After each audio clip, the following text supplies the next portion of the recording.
journey goers, welcome to the Zen Den, and today we are focusing on a sun salutation. It is used in almost every vinyasa power flow style class. It's a really exhilarating, rejuvenating style that we incorporate into our flows, and it's something that mostly every yogi needs to know how to do and do it well. So we're going to get right into it. Come up to the top of your mat, and I'm going to walk you through each and every portion of the sun salutation sequence.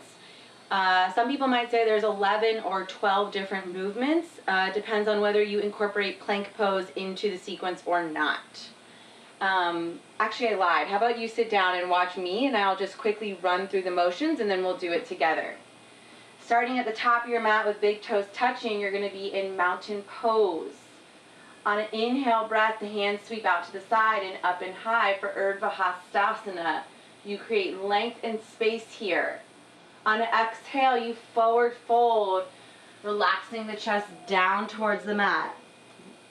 On an inhale, you lift halfway, Ardha Uttanasana, halfway lift. On an exhale, you plant the hands, step back to plank pose. And at the same time, same breath, you lower down Chaturanga Dandasana.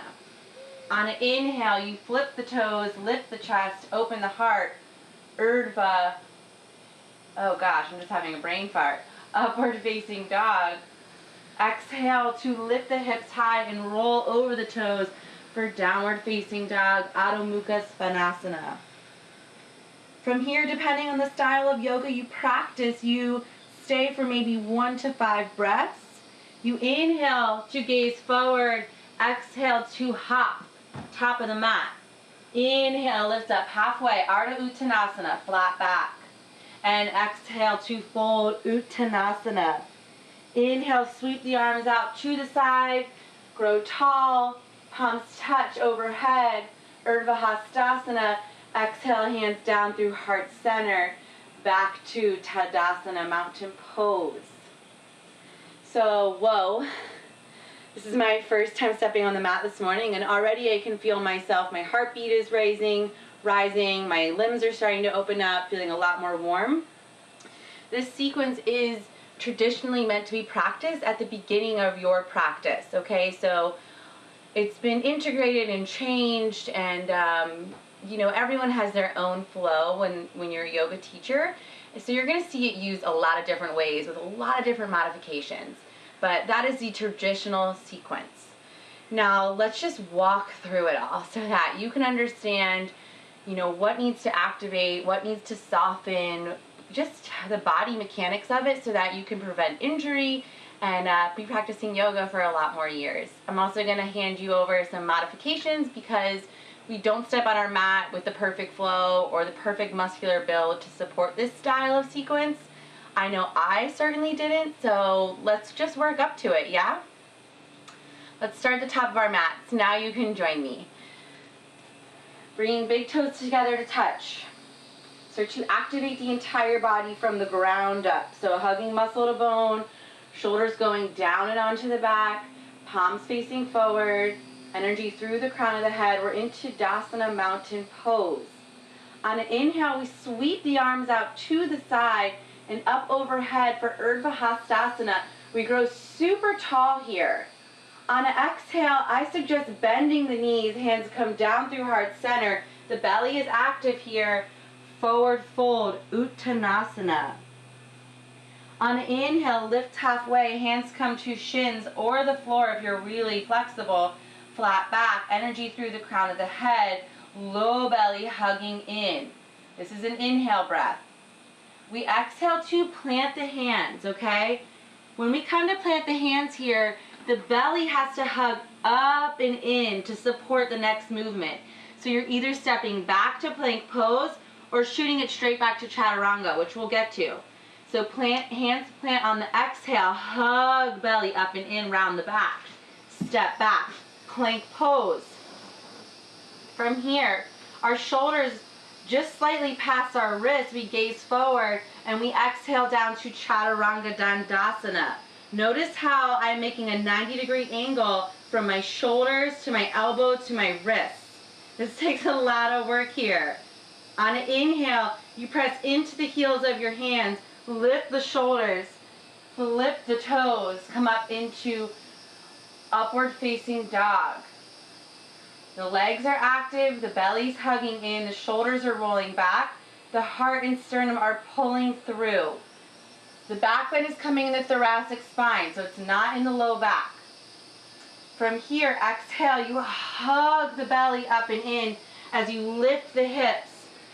Pivot, so glide with your shoulders, use your arm strength to flip the toes and come into downward facing dog. You take a few breaths here. This is where this becomes the resting posture. I know teachers throw that out there all the time. At some point in your life, you'll rest in down dog, and that's when you've done about 5 to 10 sun salutations. From here, we inhale and gaze forward. Core engages immediately, so you hug the low belly, the belly button back to the spine. You firm up through the arms, lift up out of those wrists, bend the knees, hop forward. Okay, so that takes a little bit of skill and some practice, but you'll get there. Once you hop forward, you inhale to lift halfway, so that flat back again, Ardha Uttanasana. And you exhale to fold.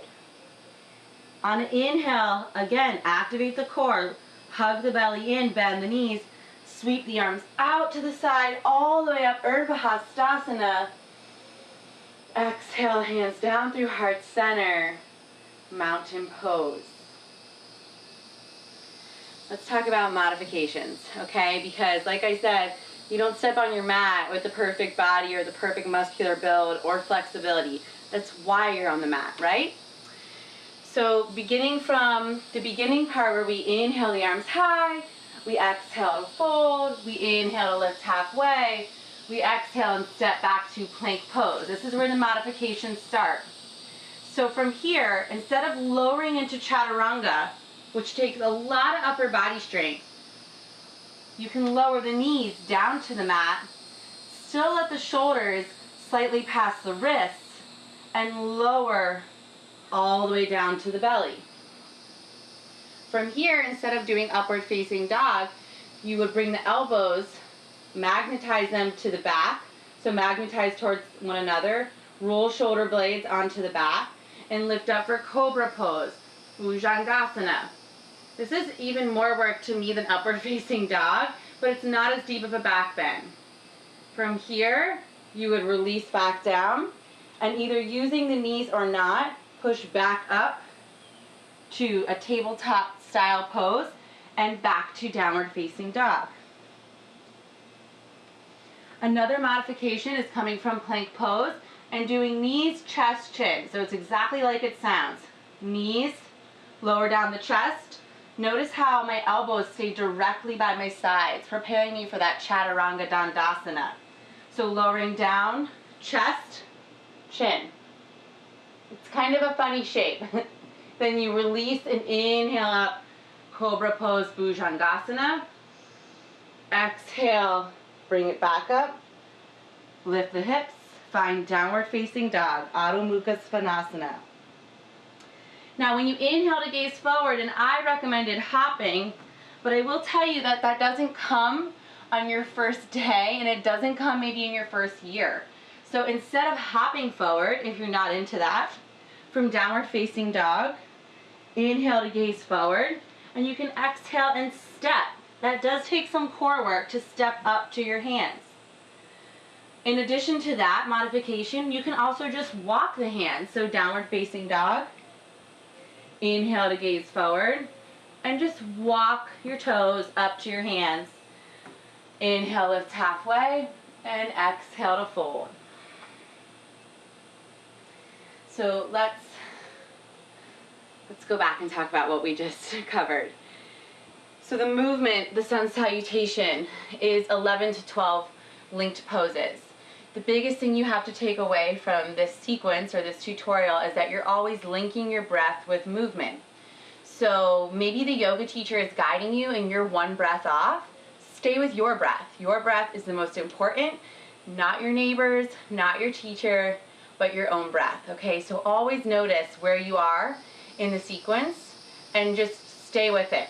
You'll catch back up when you get to down dog and you hold for a few breaths. We just went through the modifications, so the biggest one being that a lot of us don't come to the practice with the upper body strength to support Chaturanga Dandasana or the flexibility in our back to support upward facing dog. Your modifications are bring the knees down and either lower directly to the belly or knees, chest, chin, focusing on elbows hugging into the sides, preparing you for Chaturanga, and then Cobra pose Bhujangasana instead of upward facing dog.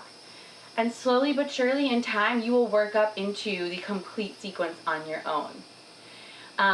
Before I let you go, I just want to talk about advancing your sun salutation. So instead of stepping back to plank pose, what you'll start to see in a lot of yoga studios and classes is hopping back to Chaturanga.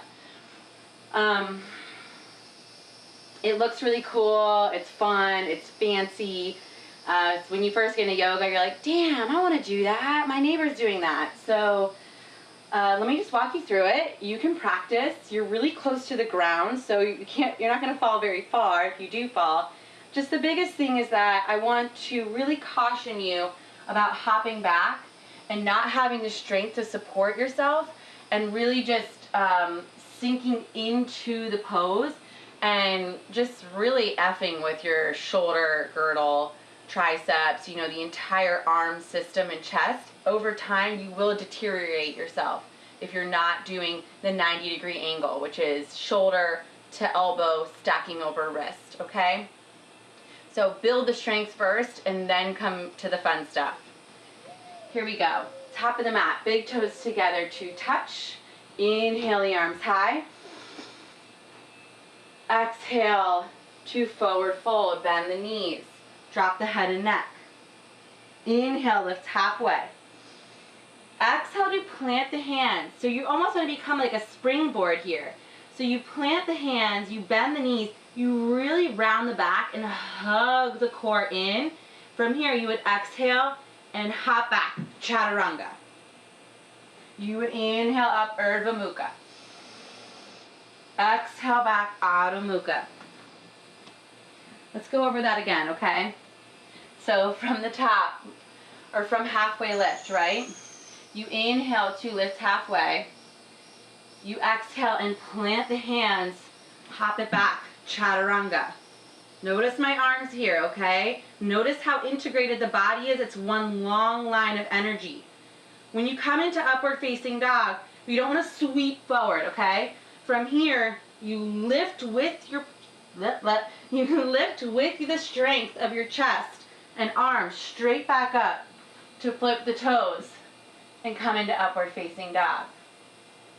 Then again, use the strength of your belly, hug it in, send the hips back and high to downward facing dog. Whew, okay, I know that tutorial was real quick, but I know that this sequence is really important and you've got to take the time to learn it correctly. So break it down, pause this video where you need to, write notes, look up more articles, really fine-tune this sequence because it's not going anywhere. It's part of the yoga practice. It always has been part of the yoga practice. And know that this sequence is here for you to do in the morning, in the afternoon, in the evening.